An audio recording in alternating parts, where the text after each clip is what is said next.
and the 45. Hour Coach Fitz Hill, Davis, and your true Bishop Fred Wallace, with special guest prosecutor attorney Will Jones. Let's get into the game with the coach. Fitz Hill. Good evening. Welcome to First and 45 with Coach Fitz Hill. I'm Pastor Drew, and we are glad inside, you're safe, and you are warm. We've got a show for you. Coach has been planning this one for a little bit. Yeah. We were meeting earlier today, and he was bragging about our guest tonight, Paul Chapman and company, and so we're excited about this. But before we jump into tonight, Bishop, do you mind just opening us up with a word of prayer? Absolutely. God, we thank you tonight for allowing us to be here. Thank you that that in the midst of all of the things that's going on around us, that we can still come to you for everything. And so we ask you, God, to bless our time tonight.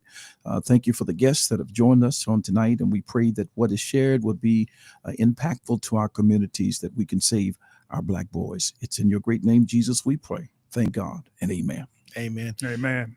All right. And as always, we like to kick things off with the why we do, why we talk about what we're talking about. It's the hungry. 44 million people in the U.S. who face hunger. Arkansas continues to be ranked the hungriest state in America. It's about the widow. The United States has the world's highest rate of children living in single-parent households. It's about the orphan.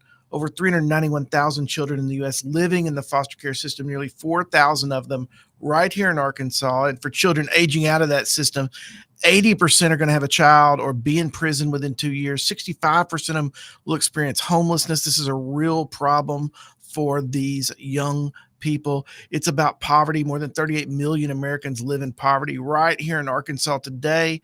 There are over 17,000 kids who are identified as homeless in our school systems. It's about addiction. Half of people over 12 have used illicit drugs, and over 40,000 people die in the U.S. each year from overdosing. It's about the prisoner. The U.S. leads the world in the total number of incarcerations with more than 2 million people. And at every Arkansan, our vision is to see more people chasing their God-given dreams. And far too often, those dreams are sidelined because of the zip code you were born in more than anything else. And we're blessed to be able to host First and 45 with Coach Fitz Hill, because all of these facts I just mentioned are contributing factors to one thing that we have got to change. And that is the number one cause of death for a Black male, 0 to 44, is homicide. It's not car accidents. It's not cancer. It's not heart disease. It is just out and out violence. And that's something that we're going to talk about tonight, especially. And Coach, do you want to just introduce our guest for tonight? Our first guest for tonight. This is going to be a packed show, people. So hopefully you're looking on social media, following us there, so you can see all these beautiful faces tonight. Yeah, thank you, Bishop. Pastor Drew and the Bishop. Thanks for those prayers. And we do have a special guest here. Probably nearly 2 years ago, I was introduced to our prosecutor, Will Jones, through mobs of Yolanda Harris and Elizabeth Jones after they had been over on campus. And I don't know if Mother Olivier is tuned in with us tonight, but from New Iberia, I was bringing mothers together who had lost their sons. And when we look at this disparity of the population of Black mothers who oftentimes are burying their sons, and I'm trying to give them a place, what I call a safe space, to be able to express the trauma that they're going through. It was really why I came up with the term homicide grenade, because at the time, the shrapnel with the grenade, not only in many times that somebody's been buried, somebody's going to prison, but the trauma that's left behind, the residue is just so painful.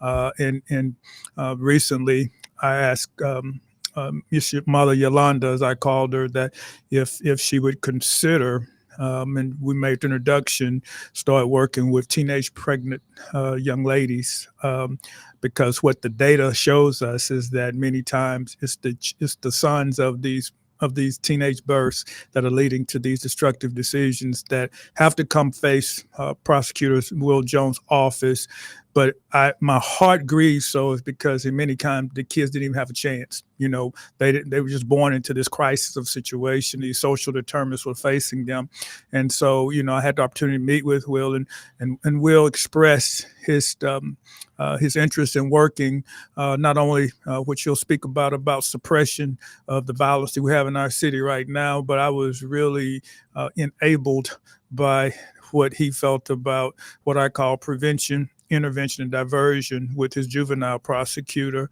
Ms. Casey Moat. And so from that standpoint, I had a chance to visit with him and then started speaking about some alternative things that we could do for those people who really didn't need to be behind bars, Right. and that could be a contributing force in our community to help us in the city to keep crime down as best we could. And so with that, I want to say welcome, Will. Thank you for taking time to come and visit First and 45 with Pastor Drew, Bishop Fred, and Coach Fitz, where we talk about this homicide epidemic. And I know you have been working to address these this crisis as well as others, but this is the one I speak to because it's has hit epidemic proportion in our community. So we appreciate your sensitivity to it, your intentionality to it, but also, understanding we need to create a safer Little Rock. Well, thank you. Yes. Thank you guys for having me on. I appreciate so much what you guys do, the message that you have in the community. And I was listening to Pastor Drew's intro, and what we try to do in our office mirrors, the work that you guys are doing. We know that our community needs to be safer, and the 2 years before I took office were the deadliest years in Pulaski County. I had over 120 homicides in 2022. So I knew coming into this office that something had to be different. We just couldn't take the same approach that we always do in law enforcement and prosecution and just respond after something happens. And so I knew we had to take a different approach, and we worked really hard to do that. It's not easy, but you mentioned Miss Yolanda and Miss Liz a while ago. They were some of the first ones that came to me, and they trusted us in our office to talk about the cases that they had. And I just appreciate them having the trust, and you as well, to believe in what we're doing. And we're not perfect. We know that. And I talk to families all the time, and I say, true justice comes in another life, if you believe. And I know you all believe the same way I do. I don't have the ability to bring true justice, but in dealing with the laws of man that are not perfect, we're going to do everything we can to get them justice. And that's what we tell them. I tell the families that we're going to do our best to get you justice on this earth, and they're going to get our best effort. We don't promise convictions. We don't promise outcomes.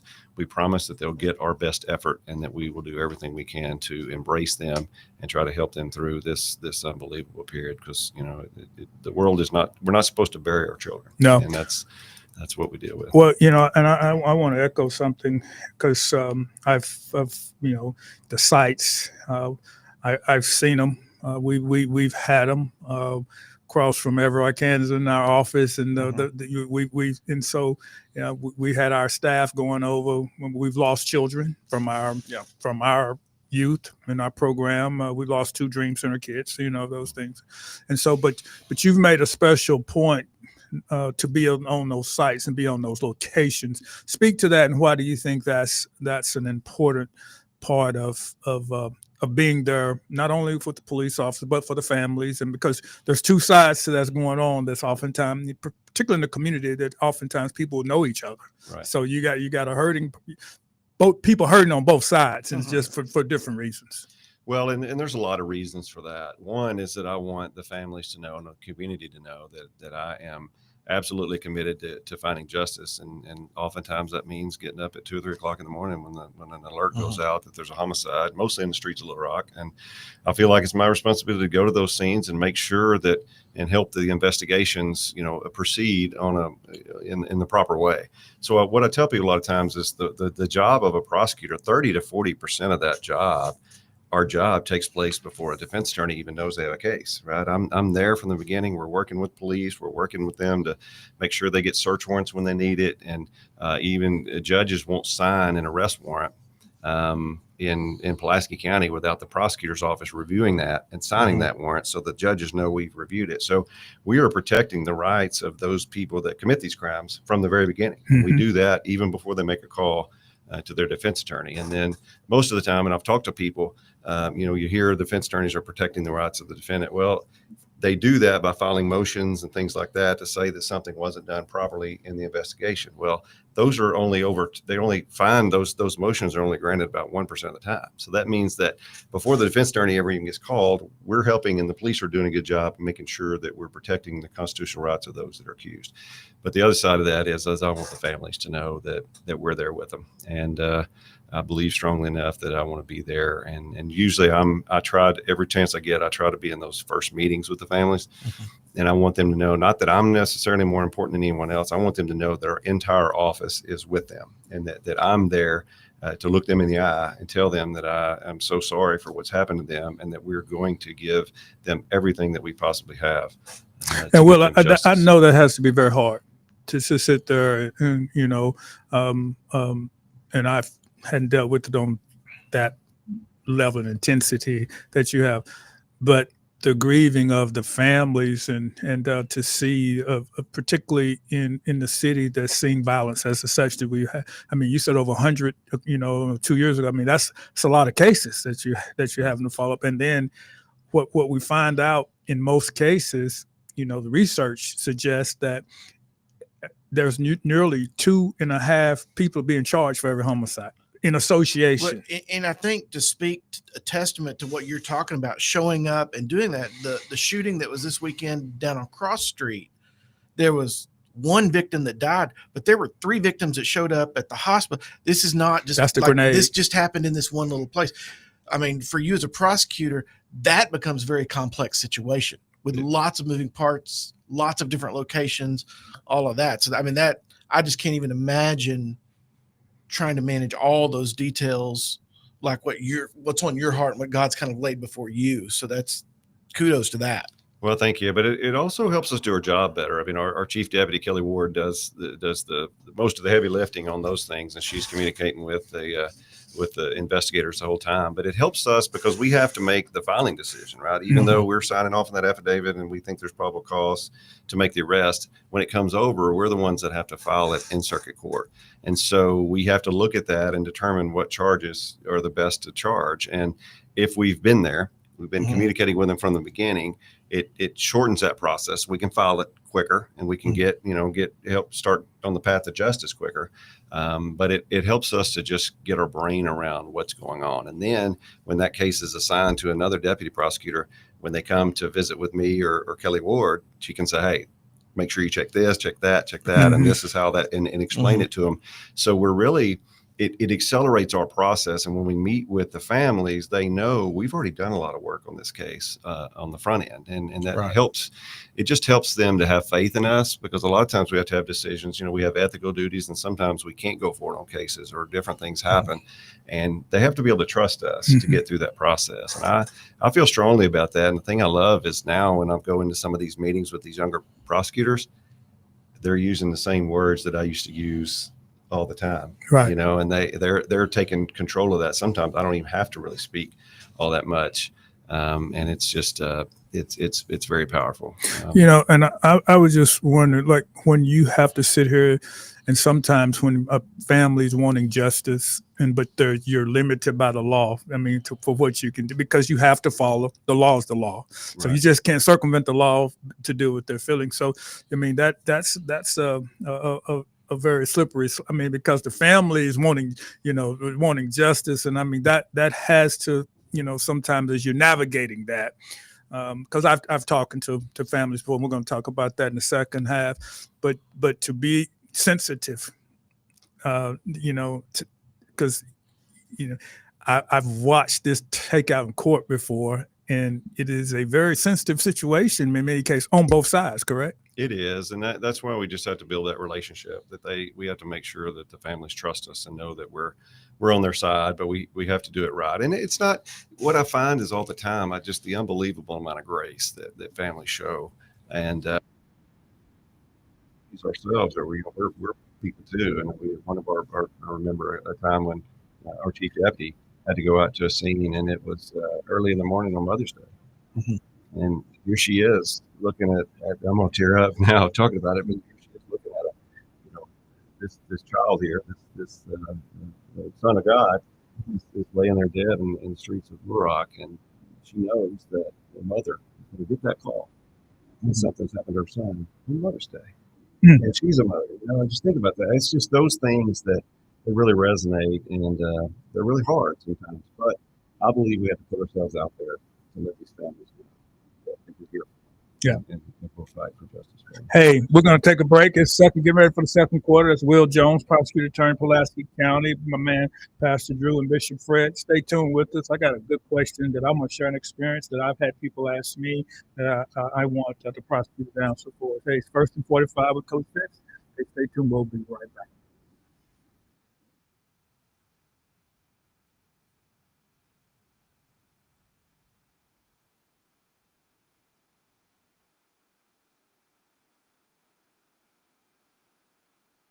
Black men have so many different problems, so many different issues.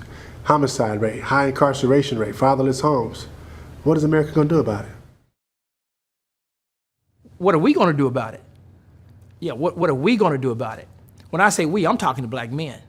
I'm asking us, what are we going to do about issues that negatively impact black men and boys to a greater degree than other demographics? Everybody knows about the homicide epidemic in this country regarding black men and boys. While comprising only 6% of the nation's population, will account for 50% of the nation's homicide victims. So what are we going to do about it? Here's another disturbing reality. While making up only 6% of the nation's population, we're about 40% of the nation's prison population. In fact, 1 in 3 black males are projected to go to jail in their lifetime. Again, I ask, what are we going to do about it? Collectively, black men have the means to solve these problems. We just don't have the mind to do so. And means without the mind.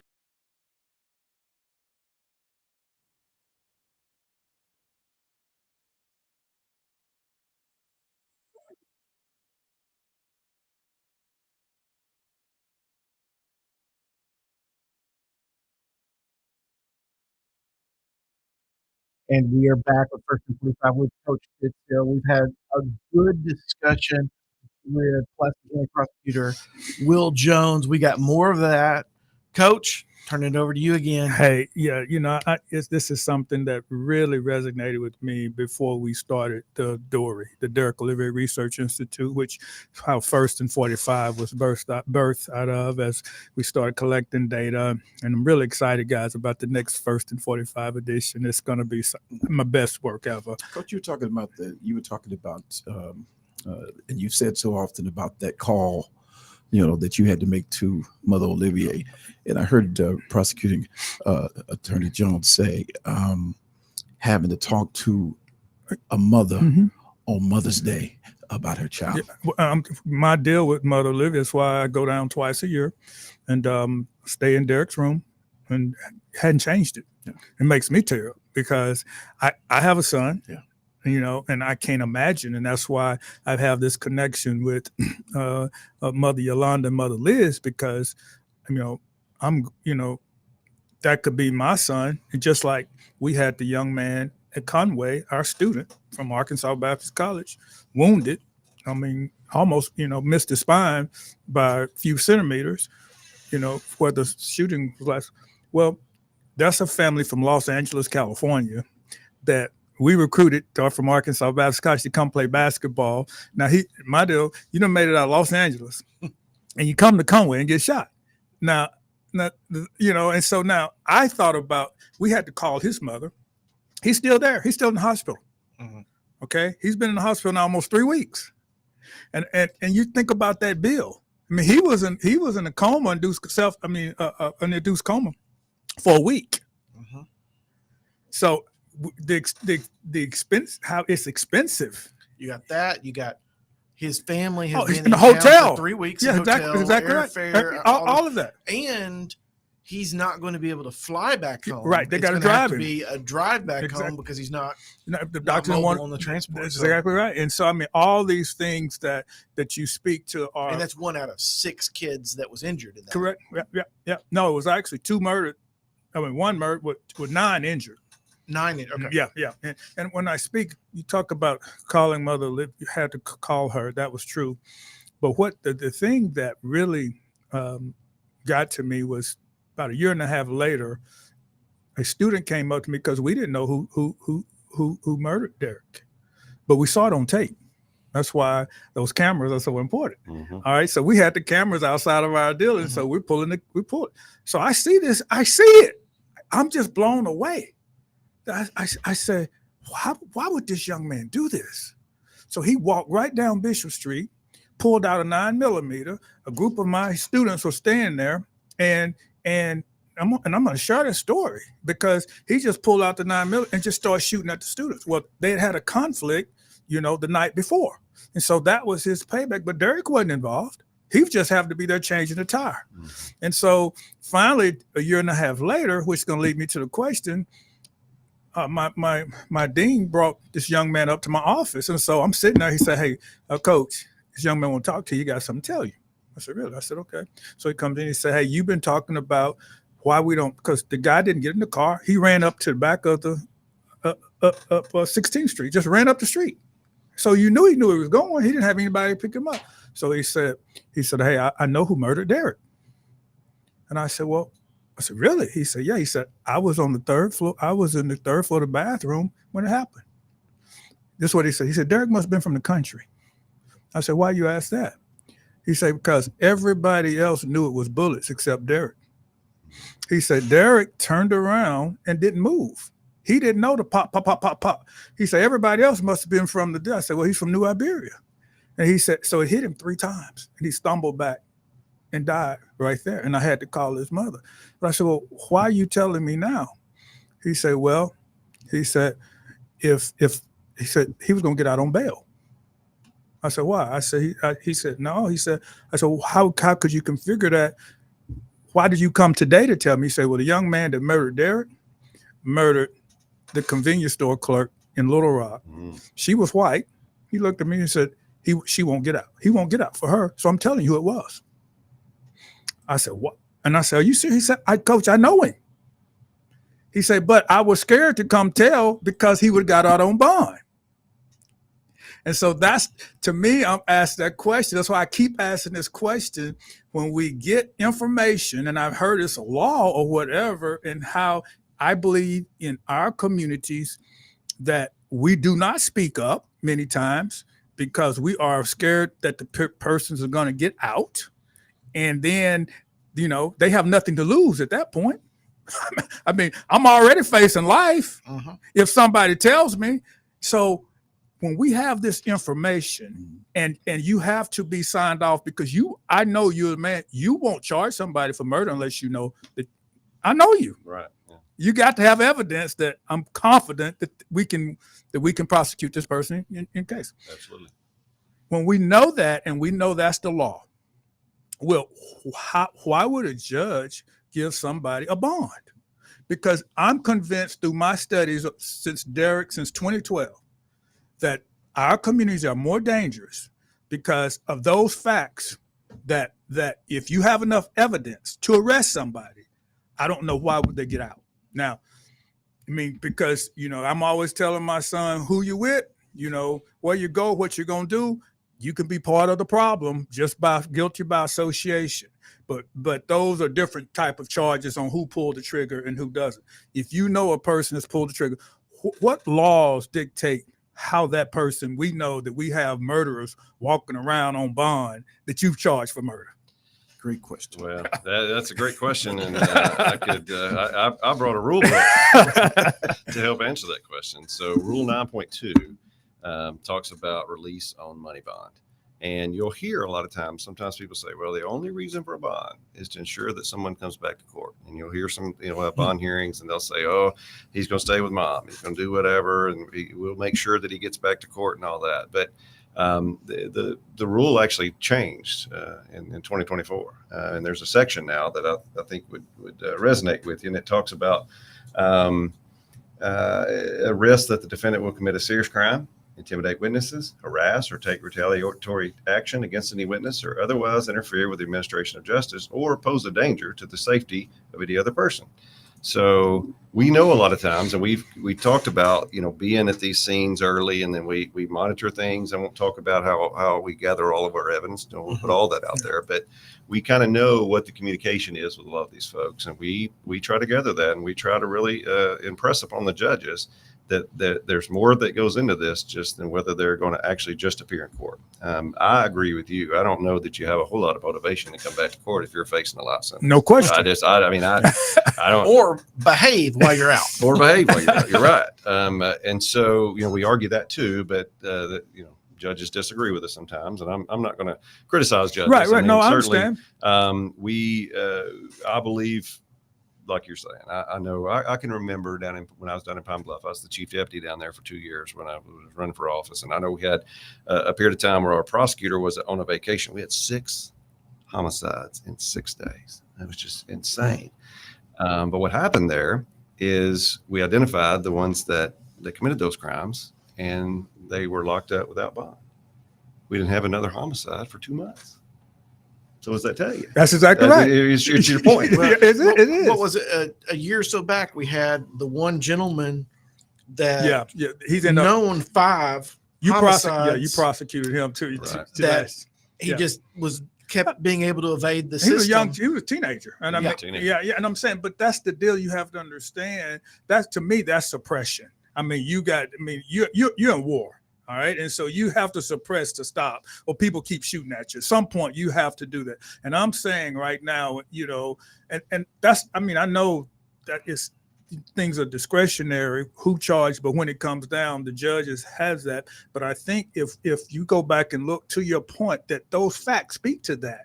And we know once those people get out, because most times it's retaliatory. Right. Okay. And so that's what happened to Conway. The young man was telling me is that somebody hit somebody went over here and got a gun, and then it just escalated to that situation. But I just think, somebody said, for the laws to be, let me ask you, do you think the laws should be changed that legislative laws that, particularly in dangerous areas, that when that happens, that, because if you're charged until you're proven innocent, you're supposed to be innocent to proven guilty. Is that's the rule? But that's right. That's what we talk about when you're going through the criminal process. But that's mostly when we're in trial, mostly in front of a jury. The jury's instructed not to consider the fact that they're sitting there in that chair as the defendant, that automatically means they're guilty. And so we have to prove our case, and we embrace that. Yeah. We know we have to prove case beyond a reasonable doubt, and we consider that really from the beginning. And it kind of still keeps going back to that. It helps us if we're there, from the scene. Look, if I'm arguing a case and I can go back in my mind and I can see the young man on the sidewalk when I walked up there, I'm going to be able to do a better job to convey to a jury, what exactly happened. So, but the rules of criminal procedure are made by the Supreme Court. They're not passed in the state house out at the legislature. But this one I think has helped. It's new, right. And we argued every day, but judges don't always agree with us. And I'm like you. And really, you can make a good argument that we're saving that person from themselves too, right? Because we know sometimes there may be retaliation on them, No right? question. All those kind of things. So I just think if we get people there and calm down, and the other thing, it helps us to maybe get through the system a little faster, right. Because sometimes people aren't really, if they're out free walking around and they know they're facing a life sentence, well, they're not really in any hurry to get the case resolved. But it's just it's really hard for the families. I can't imagine what it'd be like to know that someone killed your son and they're on the street, and you run into them at the grocery store, or you have other sons, other children, and that you see them. And I can't imagine. I can't either. That would be an extra level of pain. And we talk with families all the time, and that they're heartbroken because the person that killed their child is out seemingly living a normal life with no consequences. Correct. We believe we're going to be able to get those consequences. 10,000 cases right now. Wow. And we have over 250 homicides in our office pending. So our attorneys are really working hard to work through those, but I could see where it just be a heartbreaking situation for a family to go through that and see. Right. I want to flip before we go to a break. I'm going to give you a chance. The numbers, homicides have decreased. What is something that you're most proud of that you've been able to accomplish since you've been in office, when it comes down to it? Well, I think we've had we pulled the numbers yesterday actually and looked to see how many jury trials we conducted since we took office. In 2023, we had 84 jury trials, and then in 2024 we had 90 jury trials. And this year we've had over 46. So what I think is we're showing that we'll go trial. We'll face a jury. We'll face maybe a possible life sentence. Once we've done some of that and shown that we can get some of these convictions, then I think that helps others to look at that and be like, okay, so it's a lot of this. Oh, no question. You may talk to other folks and be like, hey, you might want to think about Yeah. hey, That's what the life sentence is supposed to be for, the deterrence, right? Right. Yeah. So I think that's the thing we're most proud of. We have a young office that they are hungry and they are very experienced and they're gaining experience and they love fighting for these families and just doing justice. And they just, it's for me to set that kind of transition has been overwhelming. I have to believe that that's a big part of who's going down. Hey, we're going to have time. Drew, boy, that went by fast. It goes fast. It goes fast, Coach. We're having fun. Yeah, going fast. So, hey, first and 45 with Coach Fitz Hill. We got special guest Will Jones from Pulaski County Prosecutor's Office. We got Bishop Fred with me and my man Pastor. We're going to be coming back with some special guests from Mothers of Black Sons Standing Against Death, with other participating organizations that they work with. And I was just with Miss Liz the other day getting ready for parole hearing. And I went to that. And it was interesting. I couldn't stay all the whole time, but I was there. And just to see even the grief that she experiencing now going through, it touched my heart. So stay tuned for the second half. We'll bring those others in to join us. We'll be right back.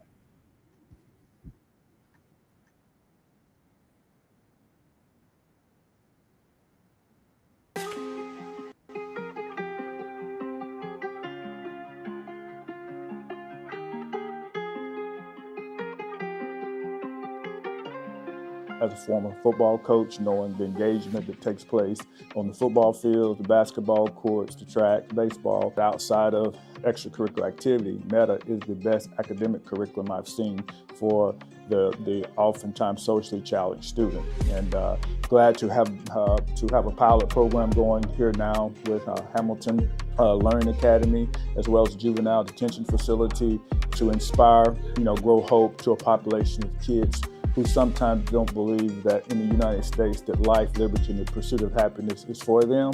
And so this opportunity allows them to see that, to feel that, and to engage in that, and to leave here thinking that I can do something that maybe they didn't think they could do prior to enrolling in the META 24 program. All right, who's the CFO? Yeah. Come on up. Give the CFO a round of applause. All right, what's the marketing promotion team?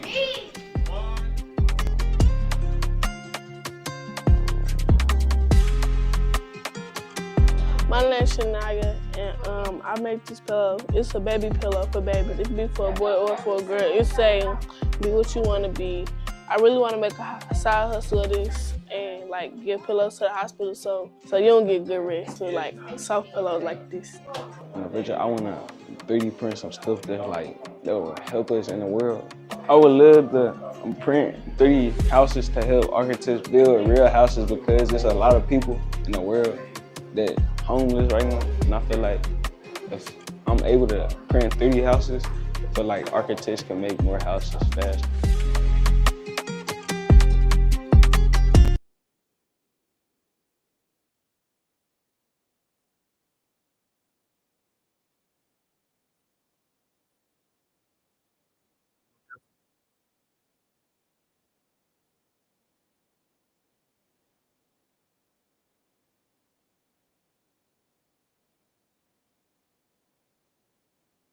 Are they on?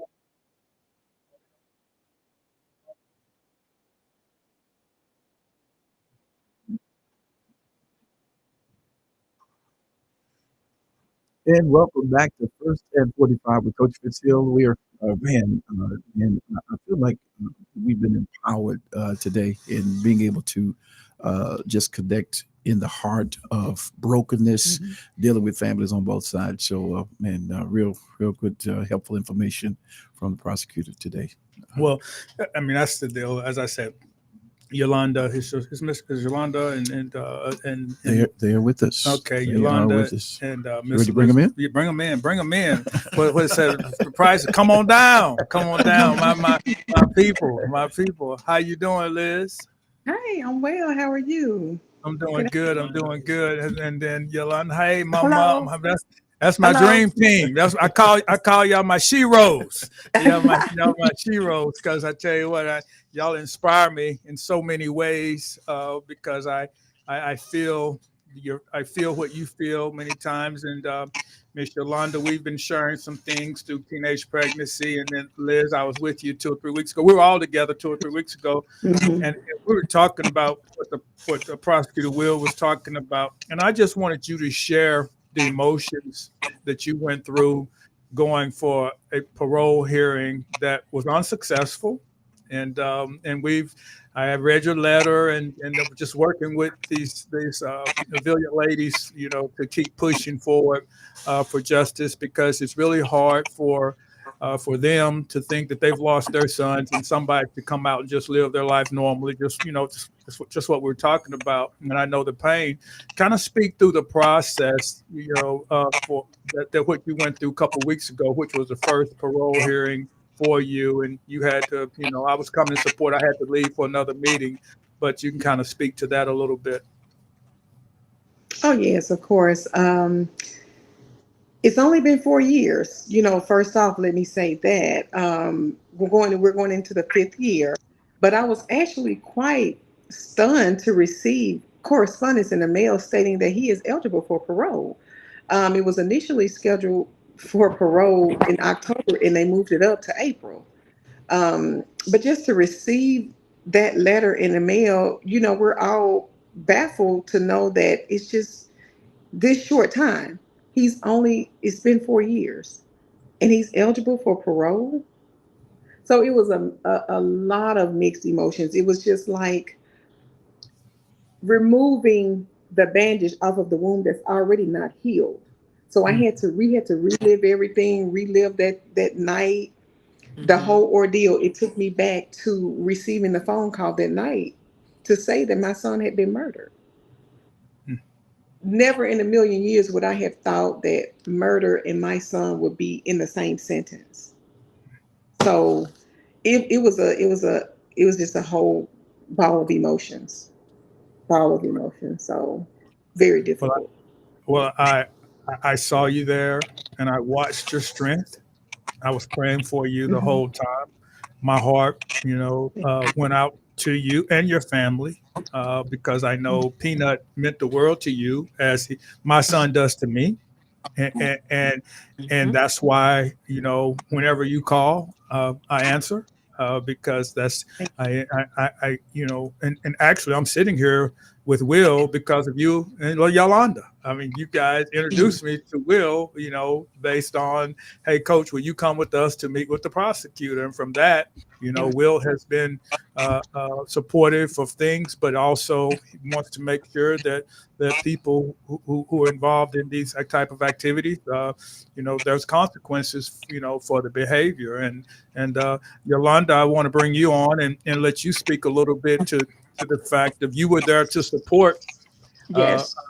Liz, and you have, you've been a big supporter of many mothers who have experienced what you have. I mean, I would probably call you the general supporter. I mean, you have been there, and God has given you strength Yes. to be able to be an anchor, for mothers. And the reason that, for you all realize in America, in our communities, this happens on average 30 times a day. I mean, so there's 30 calls a day taking place in the United States of America, which is why this is an epidemic, which is why we do this show, to bring awareness to this crisis that takes place. And you only hear about it in 4 different instances. Number one is usually a young man shot by the police, a young man in our community shot outside his race, a young man shot a prominent athlete or a rapper.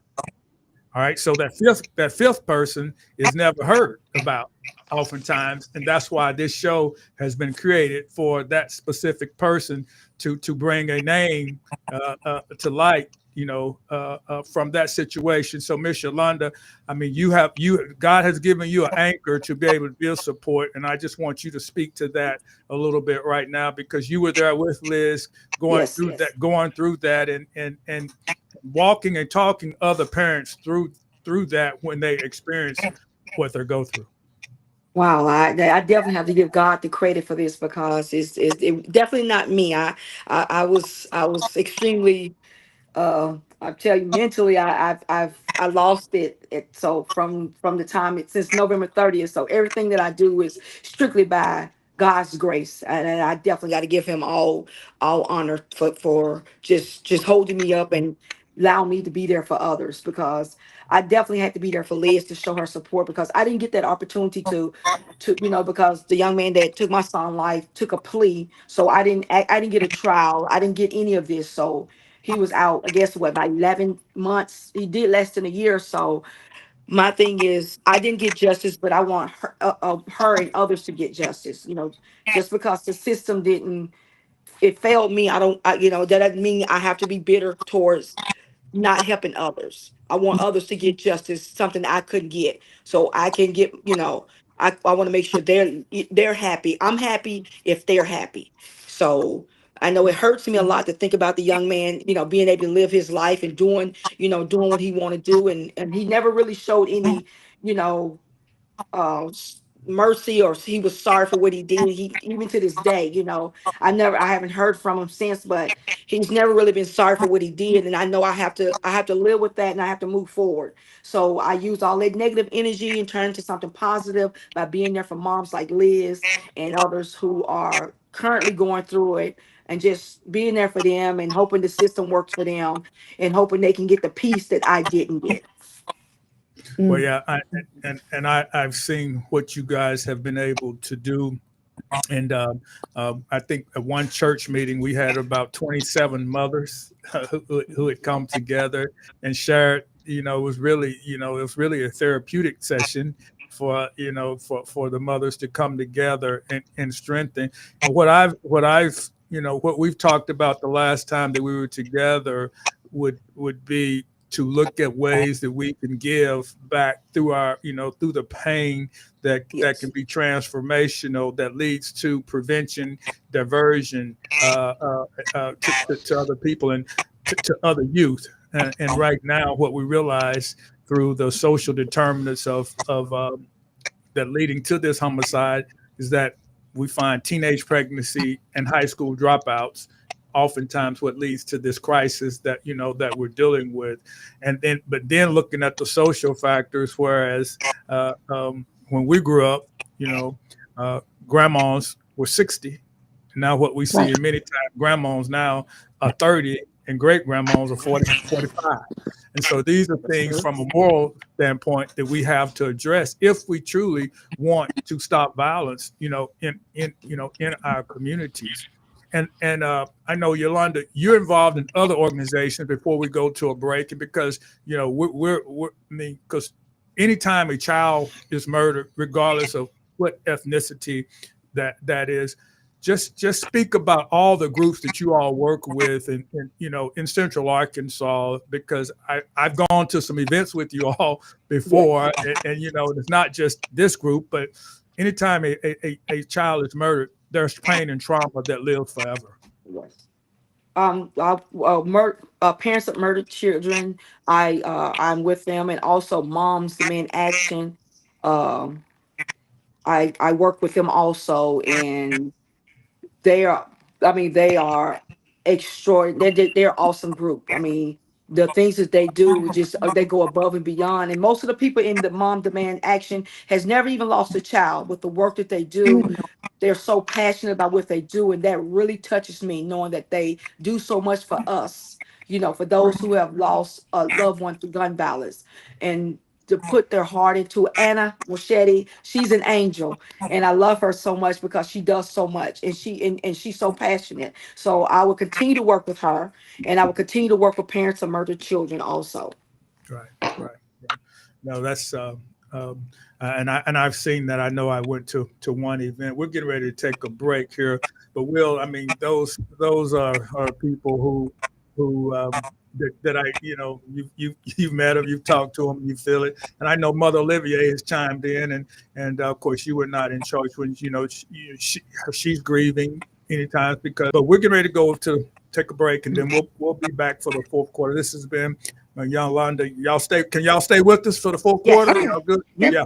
So we're gonna stay right here, and hey, we'll be right back. We had Yolanda Harrison and Elizabeth Jones, Prosecutor Will Jones, my man Pastor Drew Bishop Fred.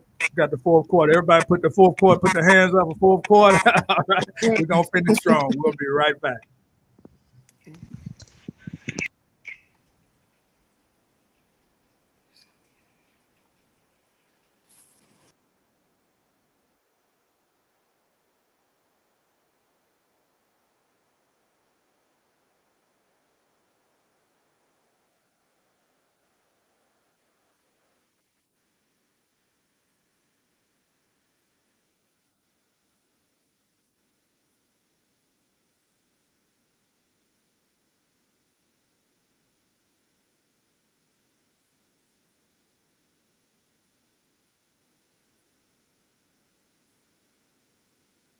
Black men have so many different problems, so many different issues.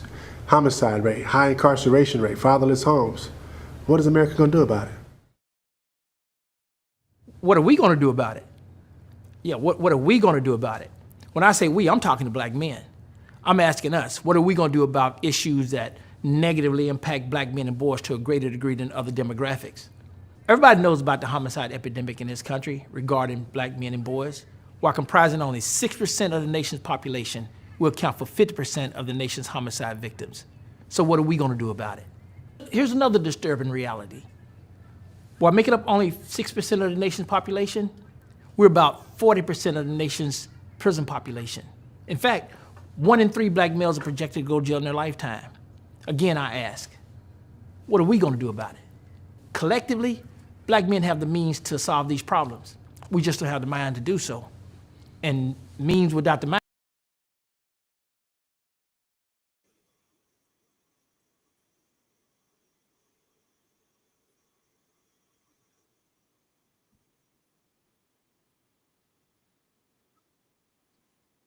And we're back with First and 45 with Coach Fitz Hill. Man, 3 great, phenomenal guests tonight. Prosecutor Attorney Will Jones. We've got Miss Rhonda Harrison and also Miss Elizabeth Jones. And Coach, man, it's a lot to sponge up, but a conversation, and you just look at all of the chime-ins, different ones, and then Mother Olivier sharing. This is real. It's not just here locally, but this is happening all over the country. And here's the unfortunately, this is where I work. 30 mothers got that call today. We can't emphasize that enough in America. Like I tell you guys, I've been to Desert Storm, I've been to war. And when I sit here and I say right here, it is America's unrecognized public health crisis. And I can sit here and I can tell you by the data. Now listen to this for Derek. And I'm gonna say this, then I'm talking about prevention. Black males are less than 7% of the American population, but are more than 50% of all U.S. homicide. Okay, in the decade of the 60s, 46,719 black males were murdered in the United States of America. In 1970s, this is what you see, this linear growth. It doubled in 1 decade. That's what I've been looking at. It went from 46,000 to 84,000 from the 60s to the 70s. So now you got to look at all the government stuff that's took place to say, well, what happened? Well, now you go look at the moral degradation that took place within our communities. But it didn't stop there. The next year it went up to 92,893. Didn't stop there in the 90s. Went to 95,000. So when we think the trend should be dying, it's actually growing. So I'm sitting here saying from the 40-year period from 1980 to 2019, approximately 268,000 Black males were killed. And between 1950 and 1980, another 163,779 were killed. So in total, almost 450,000 Black males died of homicides in the United States of America from 1950 to 2019. In contrast, 291,557 Americans were killed in battle during World War II.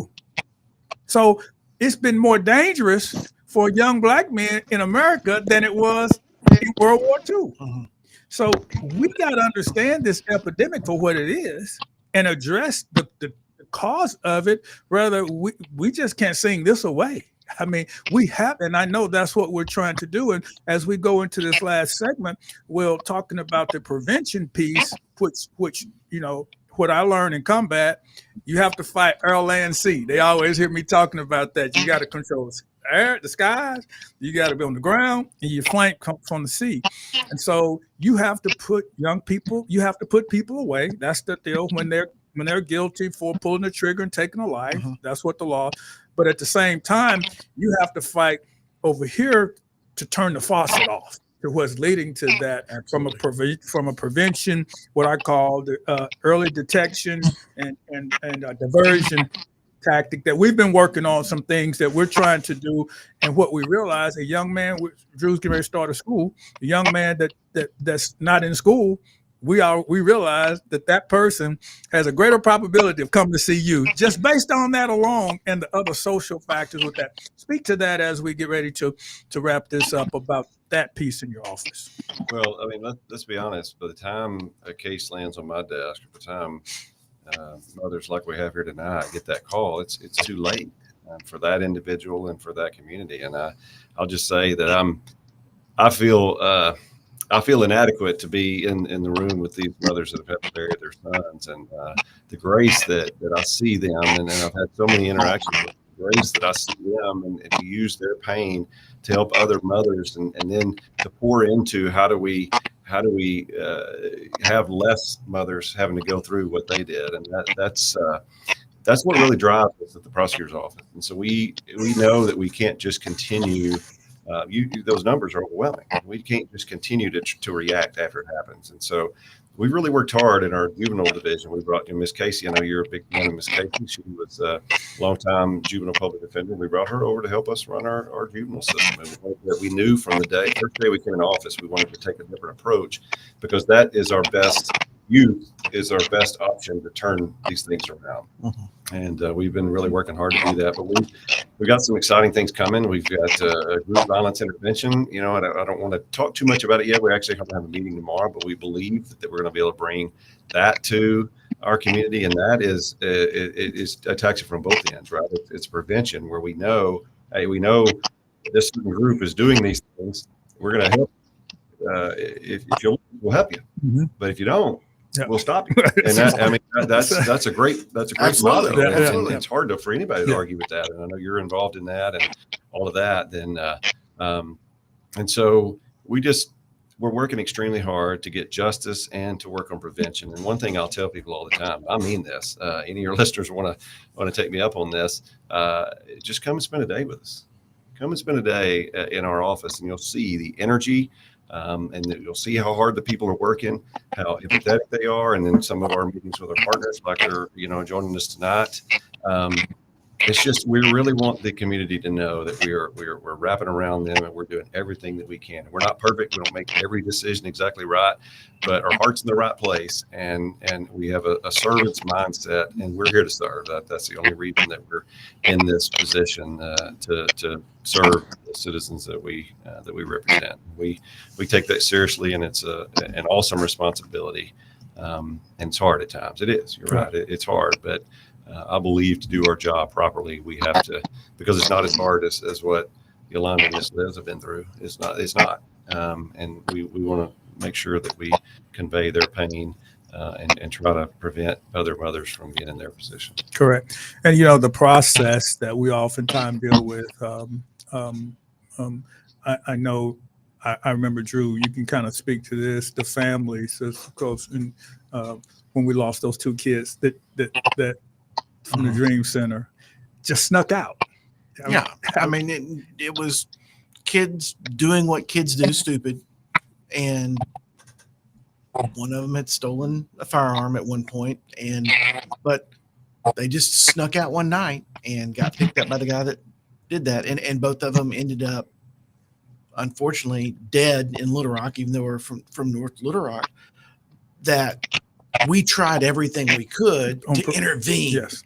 And that's one thing I want to just give you praise on is when you say that y'all are out there, y'all have been at our events. Casey has been at more functions, supporting us and looking at alternatives for intervention, because those two kids are prime examples of if we could have just done something a little bit different, their mamas wouldn't have gone through what they're going through.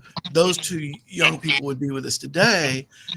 And once again, I thank you for your willingness and your office. It's not just you. You've developed a team there that is all in, not just on locking them up, but how in the world do we keep from having to lock them up?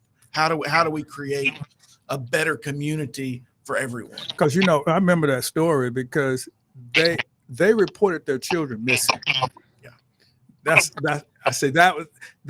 what I remember from that story. All right, those mothers that when they went to the room and they weren't there, so then that's when they had to tell them that they were dead. Now, can you that's major. That's major, and I'll tell you, I was at that scene that night, and that is one that sticks with me more. And I still have a vivid memory of seeing them and knowing what I felt like their mothers were going to go through, and one of them was right at the same age of my son. Mm-hmm. And you mentioned, we're talking 12 and 13 years old. Yeah, exactly. It's that was a extremely hard night. That case is still hasn't been solved and is still open, so I can't really talk about it. But I think about that often, and I can't imagine what it would like to be in that situation. You think your son's at home. Yeah, exactly. You find out later.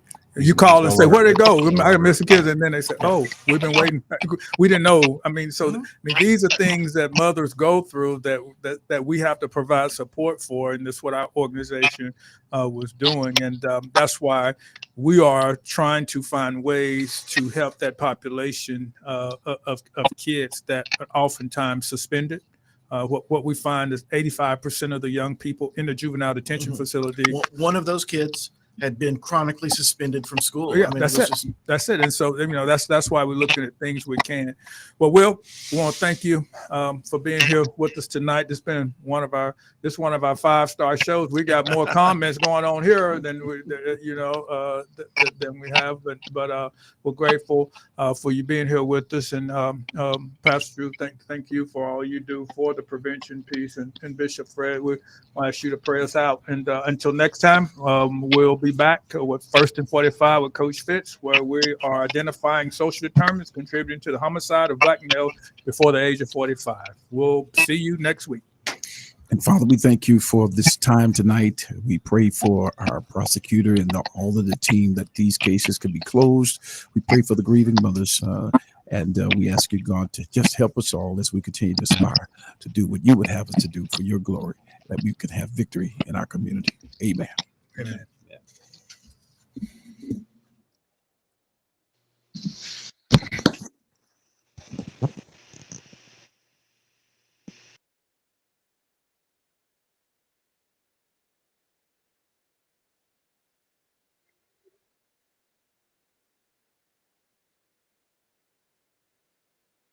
Online, on your phone, and on air. This is Faith Talk 99.5, KDIS, Little Rock. Faith Talk 99.5, Turning Point with David Jeremiah is sponsored by Turning Point.